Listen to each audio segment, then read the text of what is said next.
60 வயசுல சஷ்டியப்த பூர்த்தி, அதாவது 60ஆம் கல்யாணமும், 80 வயசுல சதாபிஷேகமும் பெரியவங்களுக்கு நாம செய்யறோம். எதனால இப்படி ஒரு சம்பிரதாயம் உருவாச்சு? முதலாவது தடவை கல்யாணம் பண்ணப்போ முக்கியமா உடல் ஆர்வத்தினால இந்த கல்யாணத்துக்கு தேவை வந்தது.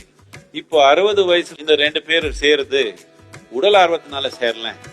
இவரு வேற ஒரு ஆழமான ஒரு தன்மை உணர்ந்து திருப்பி கூட சேர்ந்து வானப்பிரஸ்தான் போறாங்க. இப்போ காட்டுல போய் இந்த வயசான ஒரு ஜோடி காட்டுல போய் தனியா வாழிக்கிறாங்க. இது 12 வருஷம் தனியா போயிருந்தா 60 வயசுக்கு வந்தப்போ திருப்பி கல்யாணம் பண்ணி வைக்கிறது ஒரு பழக்கம் இருந்தது. இப்போ கூடயே இருக்கிறாங்க, திருப்பி கல்யாணம் பண்ணிக்கிறாங்க. ஒன்னும் அதுக்கு அர்த்தம் இல்ல. அது ஏதோ ஒரு சடங்கா பண்ணி வச்சிருக்காங்க. அதுல ஒன்னும் பெரிய அர்த்தம் இல்ல. நீங்க கல்யாணம் பண்ணவங்க சுத்தமா இருக்கணும். டெய்லி கல்யாணம் பண்ணா நல்லா இருக்கும். டெய்லி காலையில கல்யாணம் பண்ணி புதுசா கல்யாணம் ஆன மாதிரி வாழ்ந்தீங்கன்னா சந்தோஷமா இருப்பீங்கன்னு நான் நினைக்கிறேன். 60 வயசு வரைக்கும் வெயிட் பண்ண வேண்டாம்.